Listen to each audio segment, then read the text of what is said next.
అండి అందరికి. నేను ఈ వీడియోలో బ్యాలెన్స్డ్ డైట్ అంటే ఏంటి, మల్ న్యూట్రిషన్ అంటే ఏంటి, అండర్ న్యూట్రిషన్ అంటే ఏంటి, అదే విధంగా ఓవర్ న్యూట్రిషన్ అంటే ఏంటి, నెక్స్ట్ వాటర్, ఎగ్, మిల్క్, వీటన్నిటి గురించి అయితే మీకు ఎక్స్ప్లెయిన్ చేయాలి అనుకుంటున్నాను. లాస్ట్ వీడియోలో నేను హౌస్ వైఫ్స్ డిఎస్సి ప్రిపరేషన్ కి కొన్ని టిప్స్ అయితే దాని గురించి నేను ఎక్స్ప్లెయిన్ చేసి వీడియో అప్లోడ్ చేశాను. మీలో ఎవరైనా చూడకపోయిన వాళ్ళు ఉంటే నేను కింద డిస్క్రిప్షన్ లో లింక్ ప్రొవైడ్ చేస్తాను, వెళ్ళి చూడండి.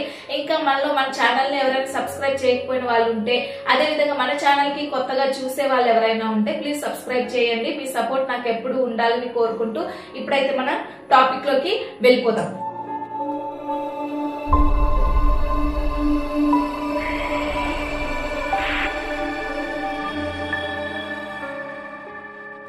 వాటర్, దీన్నే నీరు అని అంటారు. వాటర్ మన శరీరంలో అధిక మొత్తంలో ఉండే పదార్థం ఏమైనా ఉంది అంటే అది నీరు. మన శరీరంలో అధిక మొత్తంలో ఉండే పదార్థం నీరు. ఈ వాటర్ గురించి అధ్యయనం చేసే శాస్త్రాన్ని హైడ్రాలజీ అంటారు. వాటర్ గురించి అధ్యయనం చేసే దాన్ని ఏమంటారండి? హైడ్రాలజీ అంటారు. వాటర్ అనేది ఒక హైడ్రేట్ అణువు. వాటర్ అనేది ఒక హైడ్రేట్ అణువు. వాటర్ నే విశ్వద్రావణి అని అంటారు.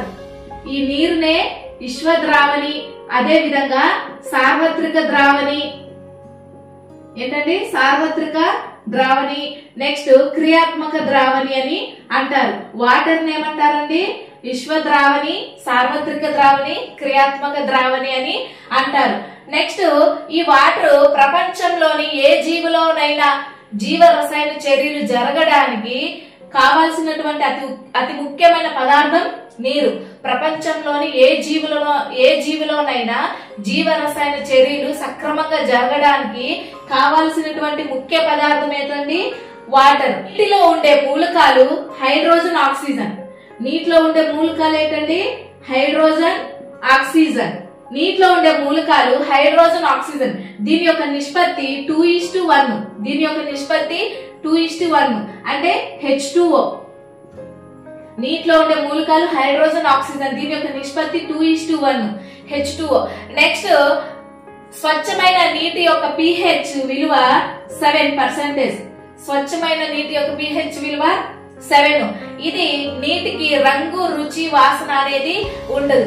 అదే విధంగా సముద్రం నీటిలో pH విలువ 70.8%. దీన్నే 7.3 to 8.3 గా చెప్పుకోవచ్చు. సముద్రం నీటి యొక్క pH విలువ 7.8%. మనకి ఈ సముద్రం నీరు క్షార గుణం కలిగి ఉంటుంది. క్షార గుణము. అదే విధంగా రుచికి ఉప్పుగా ఉంటుంది. రుచికి ఉప్పుగా ఉంటుంది. నెక్స్ట్ వర్షపు నీటి యొక్క pH విలువ 5.6. వర్షపు నీటి యొక్క pH విలువ 5.6. దీనిలో కొద్దిగా ఆమ్ల స్వభావం ఉంటుంది. దీనిలో కొద్దిగా ఆమ్ల స్వభావం అనేది ఉంటుంది. వర్షపు నీటిలో pH విలువ ఎంతంటే 5.6. ఈ వర్షపు నీరు యొక్క ఆమ్ల స్వభావం కొద్దిగా ఉంటుంది. అదే విధంగా ఆమ్ల వర్షపు నీటి యొక్క pH 2.4. ఆమ్ల వర్షపు నీటి యొక్క pH ఎంతండి? 2.4. ఇది గాఢ ఆమ్ల స్వభావం కలిగి ఉంటుంది. గాఢ ఆమ్ల స్వభావం కలిగి ఉంటుంది. ఈ నీరు గడ్డ కట్టి ఘనీభవన ఉష్ణోగ్రత వద్ద 0 డిగ్రీల సెంటీగ్రేడ్ ఉంటుంది. ఈ నీరు అనేది గడ్డ కట్టే ఘనీభవన ఉష్ణోగ్రత వద్ద 0 డిగ్రీల సెంటీగ్రేడ్ అనేది ఉంటుంది. అదే విధంగా బాష్పీభవన ఉష్ణోగ్రత వద్ద 100 డిగ్రీల సెంటీగ్రేడ్ ఉంటుంది. మరిగే బాష్పీభవన ఉష్ణోగ్రత వద్ద, మరిగే స్థానంలో బాష్పీభవన ఉష్ణోగ్రత వద్ద 100 డిగ్రీల సెంటీగ్రేడ్ అనేది ఉంటుంది. అదే విధంగా కండరాలలో ఉండే నీరు కండరాల మధ్య ఘర్షణను తగ్గించడానికి కందెన వలె పనిచేస్తుంది. కండరాలలో ఉండే నీరు కండరాల మధ్య ఘర్షణను తగ్గించడానికి ఏ విధంగా పనిచేస్తుందండి? కందెన వలె పనిచేస్తుంది. ఇది మోస్ట్ ఇంపార్టెంట్. కందెన వలె పనిచేస్తుంది. నెక్స్ట్ ఈ వాటర్ అనేది రక్తంతో కలిసి ఆహార పదార్థాలను, అదేవిధంగా ఓటును రవాణా చేసి వ్యర్థ పదార్థాలను సేకరించి విసర్జిస్తాయి. ఈ నీరు అనేది దేంతో కలిసి ఆహార పదార్థాలను, ఓటును రవాణా చేస్తుందండి? రక్తంతో కలిసి ఆహార పదార్థాలను, ఓటును రవాణా చేసి అందులో ఉన్న వ్యర్థ పదార్థాలను సేకరించి విసర్జిస్తాయి. నెక్స్ట్ ఆరోగ్యవంతమైన చర్మానికి వాటర్ అనేది అవసరం. నెక్స్ట్ శరీర ఉష్ణోగ్రత 98.4 డిగ్రీల ఫారెన్హీట్, దీన్ని 36.8 డిగ్రీల సెంటీగ్రేడ్ క్రమబద్ధీకరిస్తుంది. శరీర ఉష్ణోగ్రతను ఈ వాటర్ అనేది క్రమబద్ధీకరిస్తుంది. మన శరీరానికి నీరు అనేది 3 విధాలుగా లభిస్తాయి. మన శరీరానికి నీరు అనేది ఎన్ని విధాలుగా లభిస్తాయంటే 3 విధాలుగా లభిస్తాయి. అందులో ఫస్ట్ వన్ త్రాగే నీరు ద్వారా లభిస్తుంది. త్రాగే నీరు. అదే విధంగా సెకండ్ వన్ ఆహార పదార్థాల్లోని నీరు.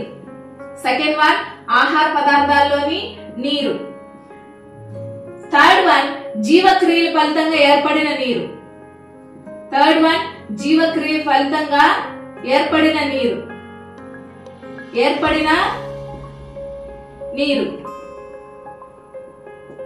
మన శరీరానికి 3 విధాలుగా వాటర్ అనేది లభిస్తుంది. ఫస్ట్ వన్ త్రాగే నీరు వల్ల లభిస్తుంది, సెకండ్ వన్ ఆహార పదార్థాల్లోని నీరు, థర్డ్ వన్ జీవక్రియల ఫలితంగా ఏర్పడిన నీరు. అదే మానవ శరీరంలో జీవ రసాయన చర్యలు సక్రమంగా జరగడానికి ప్రతిరోజు కావాల్సినటువంటి నీటి పరిమాణం 2200 మిల్లీలీటర్స్. మానవ శరీరంలోని జీవరసాయన చర్యలు సక్రమంగా జరగడానికి ప్రతిరోజు కావాల్సినటువంటి నీటి పరిమాణం ఎంతండి? 2200. అందులో త్రాగే నీరు 1100 ml. ఆహారంలోని నీరు 1900 ml. 900 ml. అదే విధంగా జీవక్రియ ఫలితంగా ఏర్పడిన నీరు 200 ml. 200 ml. Total 2200 ml.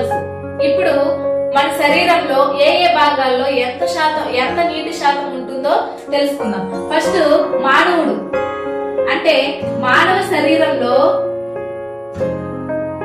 శరీరంలో నీటి శాతం అనేది 60 to 70% ఆర్ 65 to 75% నీటి శాతం అనేది ఉంటుంది. ఏంటండి? నీటి శాతం ఉంటుంది. మానవ శరీరంలో 60 to 70% ఆర్ 65 to 75% నీటి శాతం అనేది ఉంటుంది.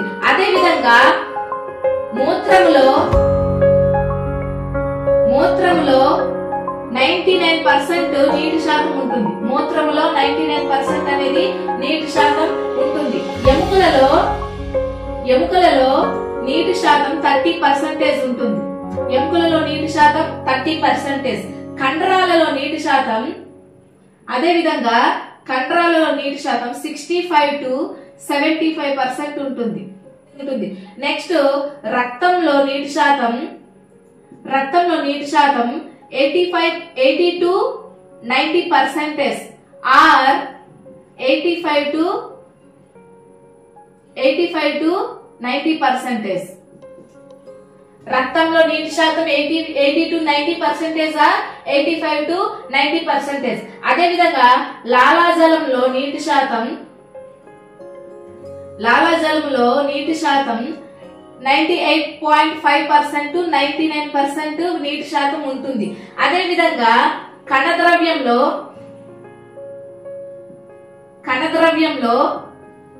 85% నీటి శాతం ఉంటుంది. అదే విధంగా పైత్యరసంలో 86% నీటి శాతం ఉంటుంది. అదే విధంగా జఠర రసంలో 98%. ఆంత్రరసంలో 98%. అదే విధంగా క్లోమరసంలో 98%.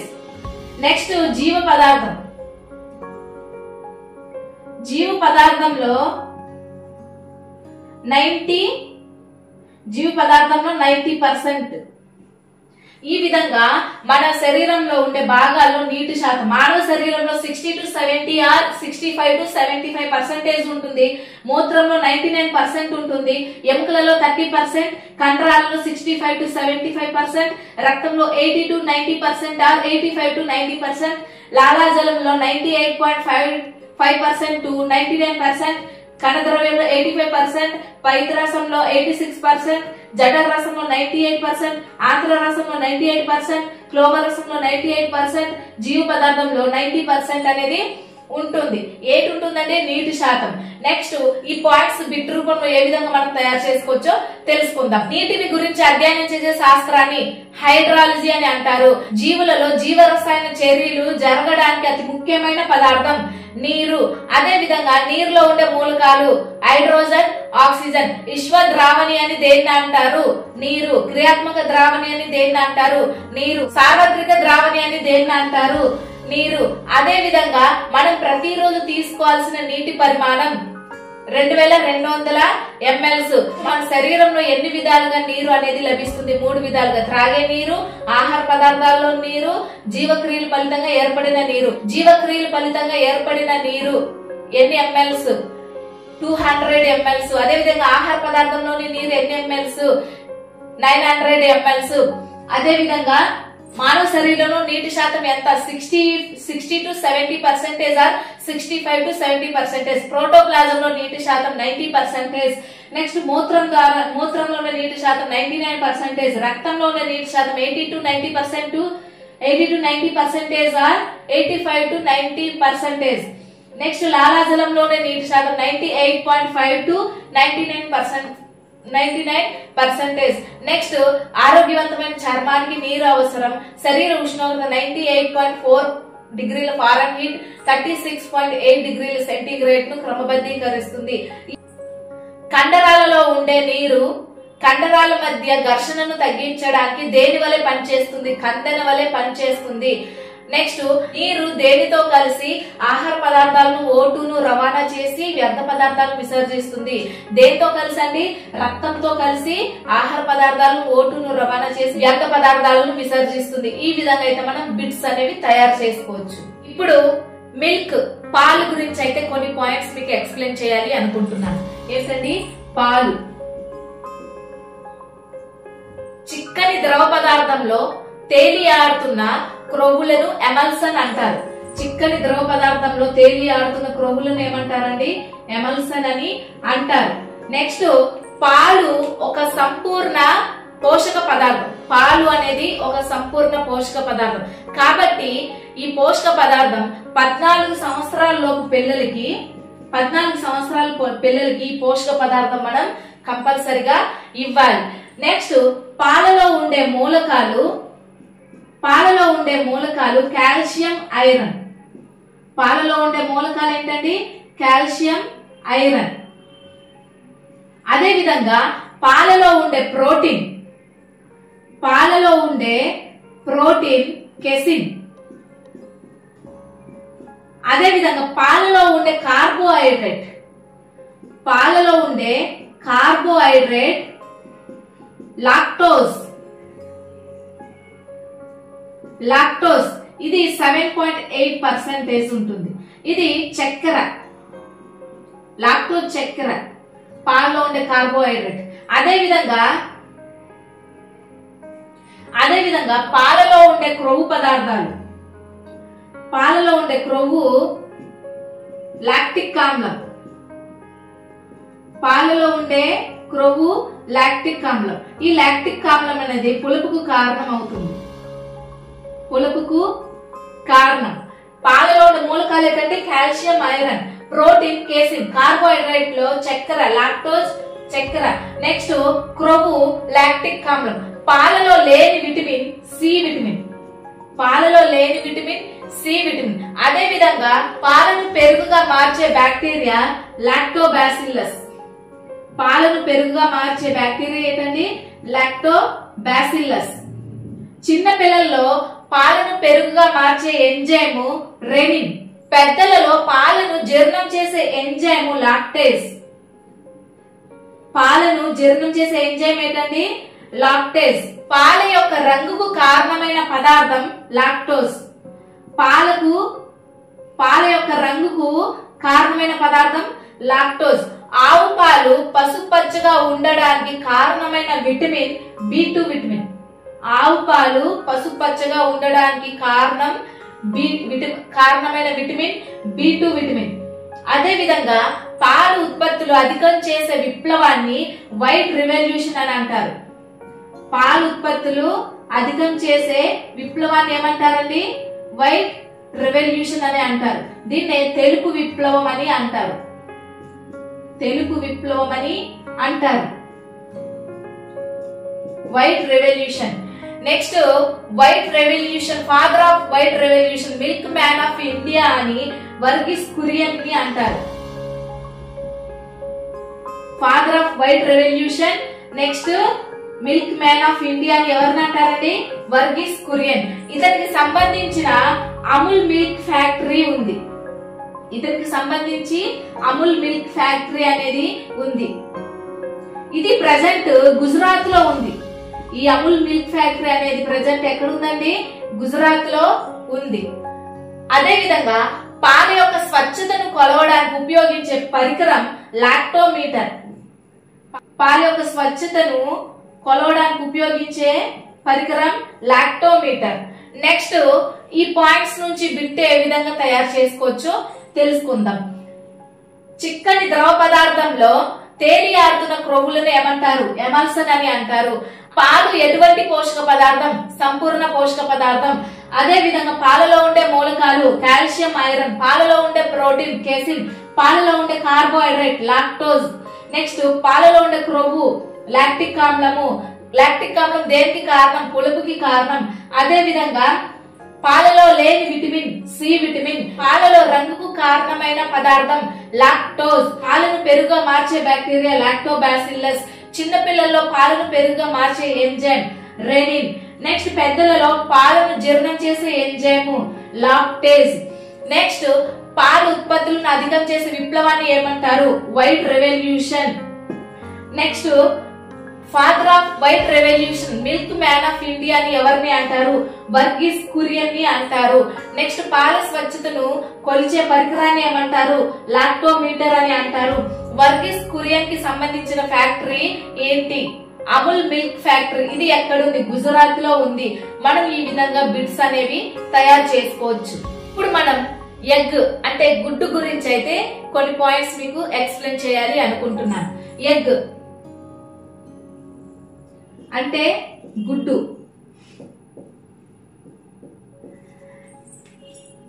గుడ్డు అనేది సంపూర్ణ పోషక పదార్థం, అంటే ఒక సంపూర్ణ పోషక ఆహారం. కాబట్టి ఈ ఎగ్ ని మనం 14 సంవత్సరాల లోపు పిల్లలకి ఆహారంగా ఇవ్వచ్చు.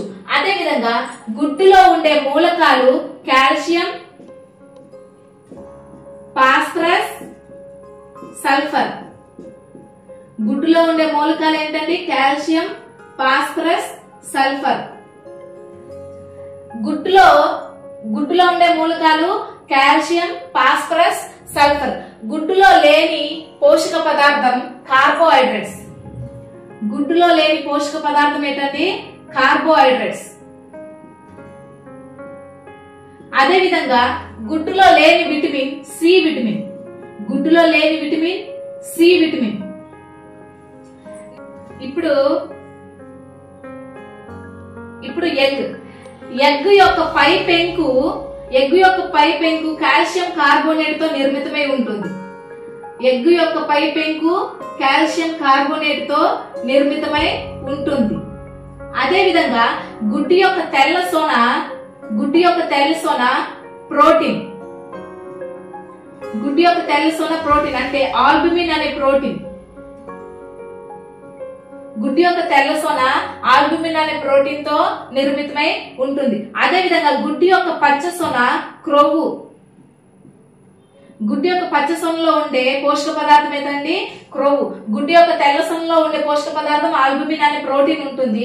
గుడ్డు యొక్క పచ్చ సొనలో క్రొవ్వు అనే పోషక పదార్థం అనేది ఉంటుంది. కాబట్టి గుడ్డులో లేని పోషక పదార్థం ఏంటి? కార్బోహైడ్రేట్. గుడ్ల ఉత్పత్తి యొక్క పెంపకాన్ని సిల్వర్ రెవల్యూషన్ అని అంటారు. గుడ్ల ఉత్పత్తి యొక్క పెంపకాన్ని ఏమంటారండి? సిల్వర్ రెవల్యూషన్ అని అంటారు. ఇప్పుడు ఈ పాయింట్స్ బిట్ రూపంలో ఏ విధంగా తయారు చేసుకోవచ్చో తెలుసుకుందాం. గుడ్డు ఎటువంటి పోషకాహారం? సంపూర్ణ పోషకాహారం. గుడ్లో ఉండే మూలకాలు కాల్షియం, ఫాస్ఫరస్, సల్ఫర్. గుడ్లో లేని పోషక పదార్థం కార్బోహైడ్రేట్స్, గుడ్లో లేని విటమిన్ సి విటమిన్. అదే విధంగా గుడ్డు యొక్క పై పెంకు దేంతో నిర్మితమై ఉంటుంది? కాల్షియం కార్బోనేట్ తో నిర్మితమై ఉంటుంది. గుడ్డులోని తెల్ల సొనలో ఉండే పోషక పదార్థం ఆల్బుమిన్ అనే ప్రోటీన్ ఉంటుంది. గుడ్లోని పచ్చ సొనలో ఉండే పోషక పదార్థం క్రొవ్వు.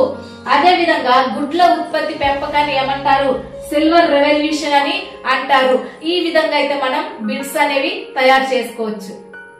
నెక్స్ట్ బ్యాలెన్స్డ్ డైట్ అంటే సంతులిత ఆహారం. మనం తీసుకునే ఆహారంలో తగు మోతాదులో అందించి రుచిగా, ఆకర్షణీయంగా, తృప్తినిచ్చే ఆహార పదార్థాలను బ్యాలెన్స్డ్ డైట్ అంటారు. మనం తీసుకునే ఆహారంలో తగు మోతాదులో అందించి రుచిగా, ఆకర్షణీయంగా, తృప్తినిచ్చే ఆహార పదార్థాలను ఏమంటారండి?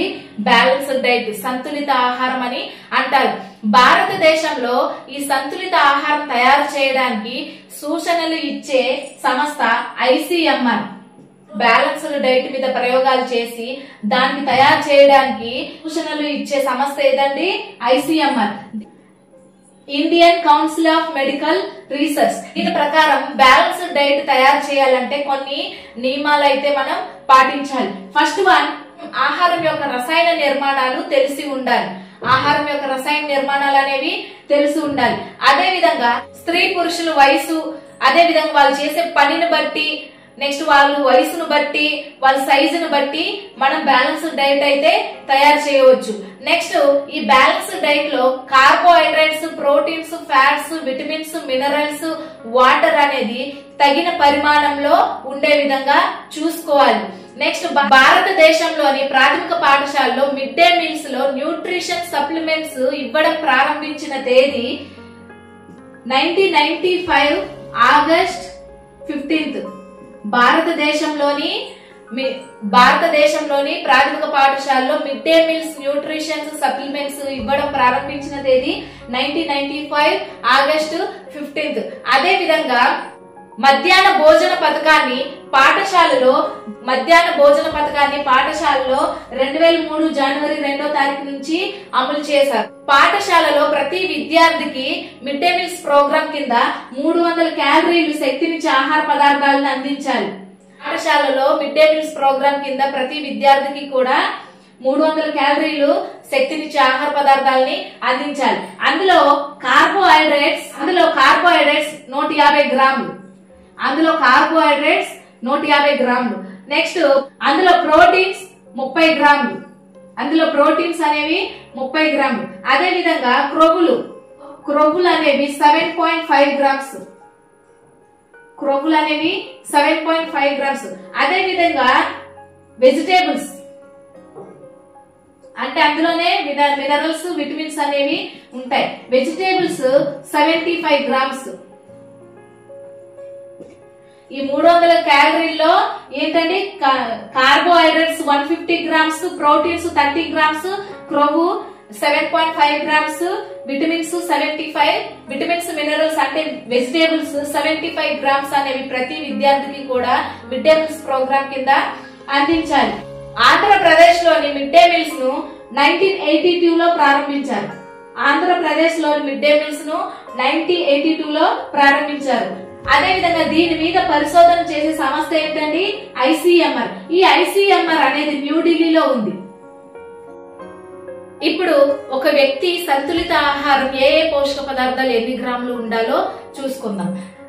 కార్బోహైడ్రేట్స్ అనేవి 360 నుంచి 450 గ్రాములు. కార్బోహైడ్రేట్స్ అనేవి 360 నుంచి 450 గ్రాములు. అదే విధంగా ప్రోటీన్స్ అనేవి 90 to 100 గ్రామ్స్. 90 to 100 grams. అదే విధంగా ఫ్యాట్స్, క్రొవ్వులు అనేవి 80 to 90 గ్రామ్స్ ఉండాలి. ఒక వ్యక్తి సంతులిత ఆహారంలో కార్బోహైడ్రేట్స్ అనేవి 360 to 450 గ్రామ్స్, ప్రోటీన్స్ అనేవి 90 to 100 గ్రామ్స్, క్రొవ్వులు అనేవి 80 to 90 గ్రామ్స్. ఈ కార్బోహైడ్రేట్స్ 4 కిలో క్యాలరీల శక్తిని విడుదల చేస్తుంది. ఒక గ్రామ్ కార్బోహైడ్రేట్స్ లో 1 గ్రామ్ కి 4 కిలో క్యాలరీల శక్తిని విడుదల చేస్తుంది. అదే విధంగా ప్రోటీన్స్ 1 గ్రామ్ కి 4 కిలో క్యాలరీల శక్తిని విడుదల చేస్తుంది. కొన్ని బుక్స్ లో 5.6 కిలో క్యాలరీస్ అని ఉంటుంది. మీరు బిట్ పెట్టేటప్పుడు అక్కడున్న ఆప్షన్స్ ప్రకారం అయితే మీరు ఆన్సర్ పెట్టండి.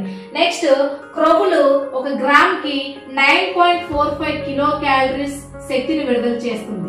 9.45 కిలో క్యాలరీల శక్తిని విడుదల చేస్తుంది. రోజుకి తీసుకోవాల్సిన శక్తి ఆహారం క్యాలరీలో చూసుకున్నట్లయితే 7 నెలల నుంచి సంవత్సరంలోపు అంటే 12 నెలలలోపు పిల్లలకి 108 క్యాలరీలు అనేది అవసరం. 108 క్యాలరీలు అనేది అవసరం. అదే విధంగా 7 సంవత్సరాల నుంచి 12 సంవత్సరాల పిల్లలకి 2000 క్యాలరీలు అవసరం. 2000 క్యాలరీలు అవసరం. 7 సంవత్సరాల నుంచి 12 సంవత్సరాల పిల్లలకి 2000 క్యాలరీలు అవసరం. అదే విధంగా 16 సంవత్సరాల నుంచి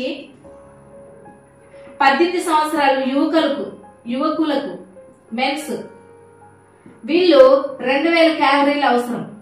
వీళ్ళకి 2000 క్యాలరీలు అవసరం. నెక్స్ట్, 16 సంవత్సరాల నుంచి 18 సంవత్సరాలు ఉమెన్స్, ఎవరండి? ఉమెన్స్. వీళ్ళు 2220 క్యాలరీలు అవసరం. 2220 క్యాలరీలు అవసరం. ఇప్పుడు స్త్రీ పురుషులు వాళ్ళు చేసే పనిని బట్టి ఎన్ని క్యాలరీల శక్తి అవసరమో తెలుసుకుందాం. ఇప్పుడు 55 కేజీల బరువు ఉన్న పురుషుల్లో వాళ్ళు చేసే పనిని బట్టి 55 కేజీలు బరువు ఉన్న పురుషుల్లో వాళ్ళు చేసే పనిని బట్టి 3 విభాగాలుగా విభజించవచ్చు. ఫస్ట్ వన్, తేలికపాటి పనిచేసేవాళ్ళు. తేలికపాటి పనిచేసే పురుషుల్లో 2400 క్యాలరీలు అవసరం. తేలికపాటి పనిచేసే పురుషుల్లో 2400 క్యాలరీల శక్తి అవసరం. నెక్స్ట్, మధ్య తరహా పనిచేసే పురుషుల్లో 2800 క్యాలరీలు అవసరం. 2800 క్యాలరీలు అవసరం. అదే విధంగా బరువైన పని చేసే పురుషుల్లో 3900 క్యాలరీలు అవసరం. ఈ విధంగా 45 కేజీల బరువు ఉన్న స్త్రీలు వాళ్ళు చేసే పనిని ఆధారంగా 3 విధాలుగా విభజించవచ్చు. తేలిక పని చేసే వాళ్ళు 1900 క్యాలరీల శక్తి అవసరం. స్త్రీలలో తేలిక పని చేసే వాళ్ళకి 1900 క్యాలరీల శక్తి అవసరం. అదే విధంగా మధ్య తరహా పని చేసే వాళ్ళు స్త్రీలలో 2200 క్యాలరీల శక్తి అవసరం.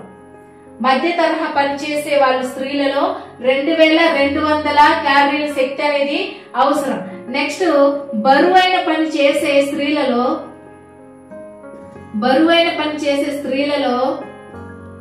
3000 క్యాలరీల శక్తి అవసరం.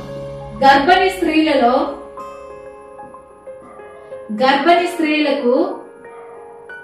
4000 క్యాలరీల శక్తి అవసరం.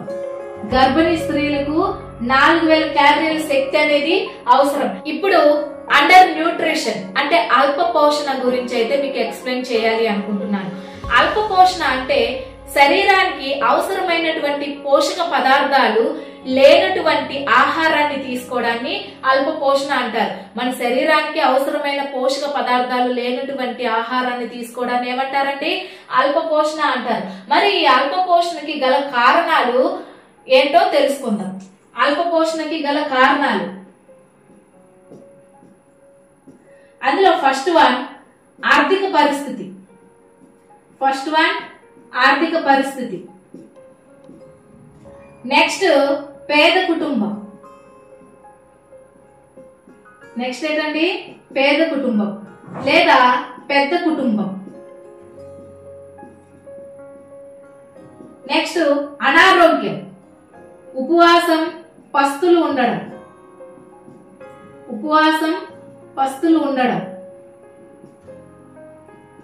నెక్స్ట్ క్రమం ప్రకారం ఆహార నియమాలు పాటించకపోవడం.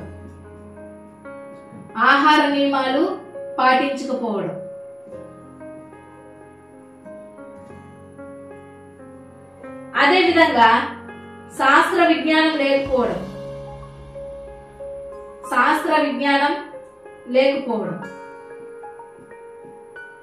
ఇవి అల్ప పోషణకి గల కారణాలు. మనం శరీరానికి అవసరమైనటువంటి పోషక పదార్థాలు లేనటువంటి ఆహారాన్ని తీసుకోవడం ఏమంటారండి? అల్ప పోషణ అంటారు. అల్ప పోషణకి గల కారణాలు ఆర్థిక పరిస్థితి, పేద కుటుంబం లేదా పెద్ద కుటుంబం, అనారోగ్యం, ఉపవాసం, పస్తులు ఉండడం, క్రమం ప్రకారం ఆహార నియమాలు పాటించకపోవడం, అదే విధంగా శాస్త్ర విజ్ఞానం లేకపోవడం. ఫస్ట్ ఆర్థిక పరిస్థితి కొంతమందిలో సరైన పోషక పదార్థాలు తీసుకోవాలి అనుకుంటారు, కానీ వాళ్ళకి ఆర్థికంగా వెనుకబడి ఉండడం వలన సరైన పోషక పదార్థాలు ఉన్నటువంటి ఆహార పదార్థాలు తీసుకోలేకపోవడం వలన వాళ్ళు అల్ప పోషణ అనేది కలుగుతుంది. నెక్స్ట్ పేద కుటుంబం ఆర్ పెద్ద కుటుంబం. ఈ పేద కుటుంబం కూడా ఆర్థిక పరిస్థితి కిందకే వస్తారు. పేద కుటుంబం అన్నాక వాళ్ళు సరైన పోషక పదార్థాలు కలిగినటువంటి ఆహార పదార్థాలు కొనుక్కోలేని పరిస్థితిలో ఉంటారు. అలాగే పెద్ద కుటుంబం వాళ్ళు కుటుంబానికి సరిపడినంత సరైన పోషక పదార్థాలు ఉన్నటువంటి ఆహార పదార్థాలు కొనుక్కోలేని పరిస్థితిలో, తీసుకోలేని పరిస్థితిలో ఉంటారు. అలాంటి వాళ్ళు ఈ అల్ప పోషణకి గురవుతూ ఉంటారు. నెక్స్ట్ అనారోగ్యంతో బాధపడటం వలన కొంతమంది మనలోనే అనారోగ్యంతో బాధపడుతున్నప్పుడు కొన్ని ఆహార పదార్థాలు అయితే మనం తినాలనిపించదు. అలాంటప్పుడు మనకి అల్ప పోషణకు గురవుతూ ఉంటారు. నెక్స్ట్ ఉపవాసం, పస్తులు ఉండడం. మనం కొన్ని వ్రతాలు చేసేటప్పుడు, అదే విధంగా కొన్ని పూజలు చేసేటప్పుడు మనం ఉపవాసం, పస్తులు ఉంటూనే ఉంటాం. అలాంటి వాళ్ళు సరైన పోషక పదార్థాలు తీసుకోకపోవడం వలన అల్ప పోషణకి గురవుతూ ఉంటారు. నెక్స్ట్ క్రమం ప్రకారం ఆహార నియమాలు పాటించకపోవడం. కొంతమంది సరైన పోషక పదార్థాలు సరైన టైంలో ఆహారం తీసుకోకపోవడం వలన, సరైన పోషక పదార్థాలు ఉన్నటువంటి ఆహారం తీసుకోకపోవడం వలన అల్ప పోషణకు గురవుతూ ఉంటారు. నెక్స్ట్ శాస్త్ర విజ్ఞానం లేకపోవడం. కొంతమందిలో ఆర్థిక పరిస్థితి ఉన్నా కూడా, ఇప్పుడు ఎగ్జాంపుల్ ఏ విటమిన్ తీసుకుందాం. ఏ విటమిన్ తీసుకోవడం వలన కంటి చూపు బాగుంటుందని మనకు తెలుసు. ఆ ఏ విటమిన్ ఏ ఆహార పదార్థాలు లభిస్తాయో అవి వాళ్ళకి తెలిస్తే కదా ఆహార పదార్థాలు తీసుకుంటారు. ఇప్పుడు ఏ విటమిన్ కి కావాల్సిన ఆహార పదార్థాలు ఆకుపచ్చని ఆకుకూరలు, క్యారెట్ తినడం వలన కంటి చూపు మెరుగవుతుంది. అవి అవగాహన ఉంటేనే కదా తింటారు. అవగాహన లేకపోతే ఎంత ఆర్థిక పరిస్థితి ఉన్నా కూడా తినలేదు. అలాంటి వాళ్ళలో అల్ప పోషణ అనేది గురవుతారు. అల్ప పోషణ వల్ల మన శరీరంలో ఏ లోపాలకి గురవుతామో తెలుసుకుందాం. లోపాలు, అండర్ న్యూట్రిషన్ వల్ల లోపాలు. ఫస్ట్ వన్, శరీర బరువు తగ్గిపోతారు.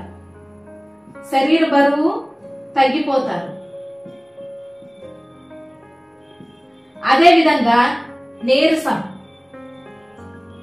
నెక్స్ట్ బలహీనత. నెక్స్ట్ స్పృహ కోల్పోవడం.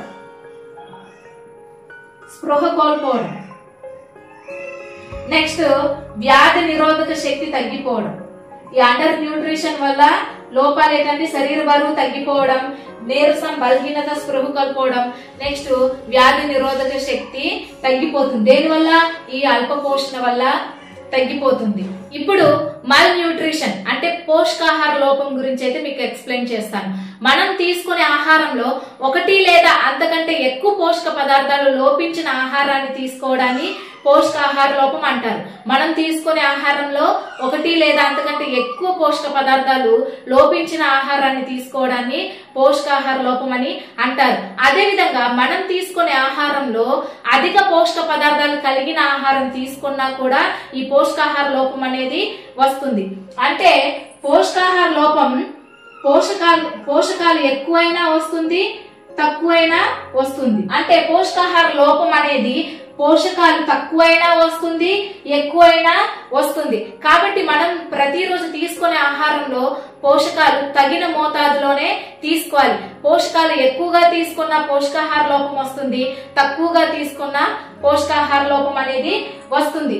ఈ పోషకాహార లోపం అనేది దీర్ఘకాలంగా కొనసాగడం వలన అనేక వ్యాధులు అనేవి వస్తాయి. ఈ పోషకాహార లోపం చిన్న పిల్లల్లో 3 రకాలుగా ఉంటాయి.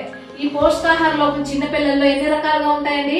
3 రకాలుగా ఉంటాయి. అది ఫస్ట్ వన్ క్యాలరీల పోషకాహార లోపం. సెకండ్ వన్ ప్రోటీన్స్ పోషకాహార లోపం. థర్డ్ వన్ క్యాలరీలు మరియు ప్రోటీన్స్ పోషకాహార లోపం. చిన్న పిల్లల్లో 3 రకాల పోషకాహార లోపాలు ఉంటాయి. అవి ఫస్ట్ వన్ క్యాలరీలు పోషకాహార లోపం, సెకండ్ వన్ ప్రోటీన్స్ పోషకాహార లోపం, థర్డ్ వన్ క్యాలరీలు ప్రోటీన్స్ పోషకాహార లోపం. ఫస్ట్ క్యాలరీలు పోషకాహార లోపం. మనం తీసుకునే ఆహారంలో శక్తినిచ్చే కార్బోహైడ్రేట్స్, ఫ్యాట్స్ తీసుకునే ఆహారంలో తక్కువగా ఉండడం వలన ఈ లోపం అనేది వస్తుంది. మనం తీసుకునే ఆహారంలో ఫ్యాట్స్, కార్బోహైడ్రేట్స్ తక్కువగా ఉండే ఆహారం తీసుకోవడం వలన ఈ క్యాలరీల పోషకాహార లోపం అనేది వస్తుంది. అదే విధంగా ప్రోటీన్స్ పోషకాహార లోపం, దీనినే అమైనో ఆమ్లాల పోషకాహార లోపం అని కూడా అంటారు. మనం తీసుకునే ఆహారంలో ప్రోటీన్స్ తక్కువగా ఉంటే ఈ లోపం అనేది ఏర్పడుతుంది. మనం తీసుకునే ఆహారంలో ప్రోటీన్స్ తక్కువగా ఉంటే ఏ లోపం ఏర్పడుతుందండి? ప్రోటీన్స్ పోషకాహార లోపం అనేది ఏర్పడుతుంది. ఈ ప్రోటీన్స్ లోపం వలన చిన్న పిల్లల్లో వచ్చే వ్యాధి క్వాషియోర్కర్. ఈ క్వాషియోర్కర్ అనేది ఆఫ్రికన్ పదం. ఈ క్వాషియోర్కర్ అనేది ఆఫ్రికన్ పదం.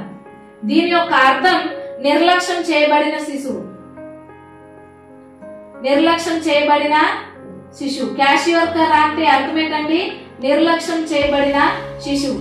ఈ క్వాషియోర్కర్ అనే వ్యాధి చిన్న పిల్లలలో తల్లి పాలకి బదులుగా కార్బోహైడ్రేట్స్ ఎక్కువగాను, అదే విధంగా ప్రోటీన్స్ తక్కువగాను ఉన్నటువంటి ఆహార పదార్థాలు ఇవ్వడం వలన ఈ క్వాషియోర్కర్ వ్యాధి అనేది వస్తుంది. ఈ వ్యాధి పిల్లలకు 6 నెలల నుండి 3 సంవత్సరాల పిల్లలకి వస్తుంది. 6 నెలల నుండి 3 సంవత్సరాల పిల్లలకి క్వాషియోర్కర్ వ్యాధి అనేది వస్తుంది. ఈ వ్యాధి లక్షణాలు కణాల మధ్యన నీరు చేరడం, కణాల మధ్యన నీరు చేరిపోతుంది. అందువలన శిశువు యొక్క శరీర భాగాలు, కాళ్ళు, చేతులు, అదే విధంగా శరీర భాగాలు, ముఖము, మూన్ ఫేస్ అంటే గుండ్రంగా తయారవుతుంది. వీళ్ళు చురుకగా చదువుల్లోనూ ఆటల్లోనూ పాల్గొనలేరు. వీళ్ళకి ఆకలి అనేది ఉండదు. వీళ్ళలో ఉత్సాహం అనేది ఉండదు. నెక్స్ట్ క్యాలరీలు ప్రోటీన్స్ పోషకాహార లోపం. తీసుకునే ఆహారంలో క్యాలరీలు అంటే కార్బోహైడ్రేట్స్, ఫ్యాట్స్, ప్రోటీన్స్ తక్కువగా ఉండి నాసి రకమైన ఆహార పదార్థాలు ఇవ్వడం వలన ఈ క్యాలరీలు ప్రోటీన్స్ పోషకాహార లోపం అనేది వస్తుంది. ఈ లోపం వలన మెరాస్మస్ వ్యాధి వస్తుంది. ఈ మెరాస్మస్ వ్యాధి దేని వల్ల వస్తుందండి? ప్రోటీన్స్, క్యాలరీలు రెండింటి లోపం వలన ఈ మెరాస్మస్ వ్యాధి అనేది వస్తుంది. ఇవి 1 సంవత్సరం లోపు పిల్లలకి వస్తుంది. ఈ వ్యాధి 1 సంవత్సరం లోపు పిల్లలకి తల్లి పాలకి బదులుగా కార్బోహైడ్రేట్స్, ప్రోటీన్స్ తక్కువగా ఉండే నాసి రకమైన ఆహార పదార్థాలు పిల్లలకి ఇవ్వడం వలన ఈ లోపం సంభవించి మెరాస్మస్ అనే వ్యాధి వస్తుంది. ఈ వ్యాధితో బాధపడుతున్న పిల్లలు వాళ్ళ శరీర భాగాలు సన్నగా, పొల్లల్లాగా, అదే విధంగా ప్రక్కటెముకలు, రిబ్స్ అనేవి స్పష్టంగా కనిపిస్తూ ఉంటాయి. అదే విధంగా చర్మం కింద క్రొవ్వు లేకపోవడం వలన చర్మం వదులుగా వేలాడుతూ ఉంటుంది. సాధారణంగా ఈ వ్యాధితో బాధపడుతున్న పిల్లల్లో ఆ వయసుకి ఉండవలసిన బరువు 40% తగ్గి 60% మాత్రమే ఉంటారు. 40% తగ్గి 60% మాత్రమే ఉంటారు. ఇప్పుడు ఓవర్ న్యూట్రిషన్ అంటే ఒబేసిటీ గురించి అయితే మీకు ఎక్స్ప్లెయిన్ చేయాలి అనుకుంటున్నాను. ఒబేసిటీనే ఓవర్ న్యూట్రిషన్ అంటారు. మనం తీసుకునే ఆహారంలో శక్తినిచ్చే ఆహార పదార్థాలు అవసరమైన దానికంటే ఎక్కువగా తీసుకోవడం వలన ఒబేసిటీ వస్తుంది. శక్తినిచ్చే ఆహార పదార్థాలు అనేవి అవసరమైన దానికంటే ఎక్కువగా తీసుకోవడం వలన ఏ వ్యాధికి గురవుతారండి? స్థూలకాయత్వానికి గురవుతారు. మన శరీరం మొత్తం బరువులో 20% కంటే ఎక్కువ బరువు ఫ్యాట్స్ వలన ఉన్నట్లయితే దానిని స్థూలకాయత్వం అని అంటారు. మన శరీరం మొత్తం బరువులో 20% కంటే ఎక్కువ బరువు ఫ్యాట్స్ వలన అయితే దాన్ని ఒబేసిటీ అని అంటారు. ఎసెన్షియల్ బుక్ ప్రకారం మెన్స్ లో అంటే పురుషుల్లో 20%, అదే ఉమెన్స్ లో స్త్రీలలో 30% కంటే ఎక్కువ బరువు ఫ్యాట్స్ వలన అయితే దానిని ఒబేసిటీ అని అంటారు. శరీరంలో క్రొవ్వు పేరుకుని పోతే అనేక వ్యాధులు వస్తాయి. శరీరంలో ఫ్యాట్స్ అనేవి పేరుకుని పోతే అనేక వ్యాధులు వస్తాయి. అందువలన ఒబేసిటీని మదర్ ఆఫ్ ఆల్ డిసీజెస్ అని అంటారు. అందువలన ఒబేసిటీని ఏమంటారండి? మదర్ ఆఫ్ ఆల్ డిసీజెస్ అని అంటారు. నెక్స్ట్ ఈ ఒబేసిటీతో బాధపడుతున్న వాళ్ళు ఫ్యూచర్ లో ఎలాంటి వ్యాధులు రావచ్చు అంటే డయాబెటిస్ మెలిటస్, ఈ వ్యాధులు ఒబేసిటీతో బాధపడుతున్న వాళ్ళు వచ్చే అవకాశాలు ఉంటాయి. నెక్స్ట్ గౌట్ వ్యాధి.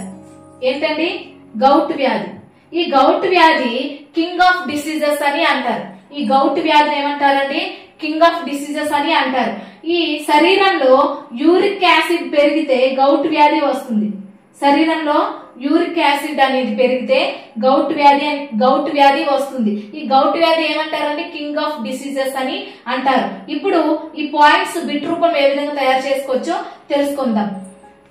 శక్తినిచ్చే ఆహార పదార్థాలు అవసరమైన దానికంటే ఎక్కువగా తీసుకోవడం వలన వచ్చే వ్యాధి ఒబేసిటీ. నెక్స్ట్ శరీరం మొత్తం బరువులో ఎంత శాతం కంటే ఫ్యాట్స్ వలన ఎక్కువగా ఉంటే ఒబేసిటీ వస్తుంది? 20% కంటే. మదర్ ఆఫ్ ఆల్ డిసీజెస్ అని దేన్ని అంటారు? ఒబేసిటీ. నెక్స్ట్ ఒబేసిటీ వలన కలిగే వ్యాధులు డయాబెటీస్, మూత్రపిండ వ్యాధులు, కీళ్ళ నొప్పులు, కాలు నొప్పులు, heart diseases, high blood pressure అనేది ఈ ఒబేసిటీ వలన వస్తుంది. నెక్స్ట్ కింగ్ ఆఫ్ డిసీజెస్ అని దేన్ని అంటారు? గౌట్ వ్యాధిని అంటారు. గౌట్ వ్యాధి దేని వల్ల వస్తుంది? శరీరంలో యూరిక్ యాసిడ్ పెరగడం వలన వస్తుంది. ఈ విధంగా అయితే మనం బిట్స్ అనేవి తయారు చేసుకోవచ్చు. క్వాషియోకర్ అనే వ్యాధి ప్రోటీన్స్ లోపం వలన వస్తుంది. అంటే మనం తీసుకునే ఆహారంలో ప్రోటీన్స్ తక్కువగా ఉండి కార్బోహైడ్రేట్స్, ఫ్యాట్స్ ఎక్కువగా ఉండే ఆహార పదార్థాలు ఇవ్వడం వలన ఏ వ్యాధి వస్తుందండి? క్వాషియోకర్ అనే వ్యాధి వస్తుంది. అదే విధంగా నెక్స్ట్ మెరాస్మస్ వ్యాధి.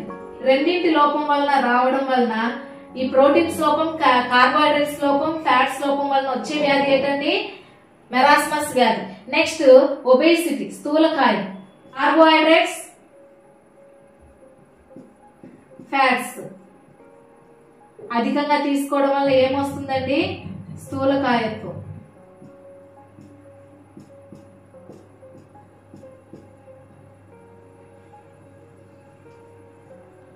నెక్స్ట్ పోషకాహార లోపం. పోషకాలు ఎక్కువైనా పోషకాహార లోపం వస్తుంది, పోషకాలు తక్కువైనా పోషకాహార లోపం అనేది వస్తుంది. ఈ విధంగా మీరు వేసుకున్నట్లయితే మర్చిపోకుండా ఉంటారు. ఇది ఒక కోడింగ్ సిస్టమ్ లాంటిదే. ఇలా మీరు వేసుకున్నట్లయితే క్వాషియోకర్ దేని లోపం వలన వస్తుంది, మెరాస్మస్ దేని లోపం వలన వస్తుంది, కాయం ఎలా వస్తుంది, పోషకాహార లోపం ఎలా వస్తుంది అనే దాని గురించి అయితే మీరు ఈ విధంగా వేసుకుంటే మీకు బాగా గుర్తుంటుంది. మీరు చదువుకోవడానికి కూడా ఈజీగా ఉంటుంది. బ్యాలెన్స్డ్ డైట్ అంటే ఏంటి, అండర్ న్యూట్రిషన్ అంటే ఏంటి, మల్ న్యూట్రిషన్ అంటే ఏంటి, ఓవర్ న్యూట్రిషన్ అంటే ఏంటి, అదే విధంగా వాటర్, ఎగ్, మిల్క్ ఎక్స్ప్లెయిన్ చేశానని అనుకుంటున్నాను. నేను చెప్పిన ప్రతి టాపిక్ ఏదైనా నేను అందులో ఏదైనా పాయింట్స్ గాని తప్పుగా చెప్పుంటే నా కామెంట్స్ బాక్స్ లో ఖచ్చితంగా కామెంట్ చేయండి. నేను దాన్ని రెక్టిఫై చేసుకొని మళ్ళీ మీకు ఎక్స్ప్లెయిన్ చేసే విధంగా ప్రయత్నం చేస్తాను. టాపిక్ కి సంబంధించిన బిట్స్ అనేవి నేను నెక్స్ట్ వీడియోలో అప్లోడ్ చేస్తాను. ఈ లెసన్ విన్నట్లయితే నెక్స్ట్ నేను అప్లోడ్ చేసిన వీడియో అనేది మీకు చాలా బాగా యూస్ఫుల్ అవుతుంది. ఆ బిట్స్ అనేవి మీకు ప్రాక్టీస్ లాగా ఉంటుంది. కాబట్టి నేను పెట్టిన ప్రతి వీడియో మీరు ఖచ్చితంగా స్కిప్ చేయకుండా చూడండి. మీకు ప్రతిదీ యూజ్ అవుతుంది. ఈ వీడియో గాని మీకు నచ్చినట్లయితే ప్లీజ్ లైక్ చేయండి, షేర్ చేయండి, సబ్స్క్రైబ్ చేసుకోవడం మాత్రం మర్చిపోవద్దు. రెండు యూస్ఫుల్ ఇంపార్టెంట్ టాపిక్స్ మీకు ఎక్స్ప్లెయిన్ చేస్తూ ఆ టాపిక్ కి సంబంధించిన బిట్స్ అనేవి మీకు అందిస్తూ ఉంటాను. Thank you so much to all.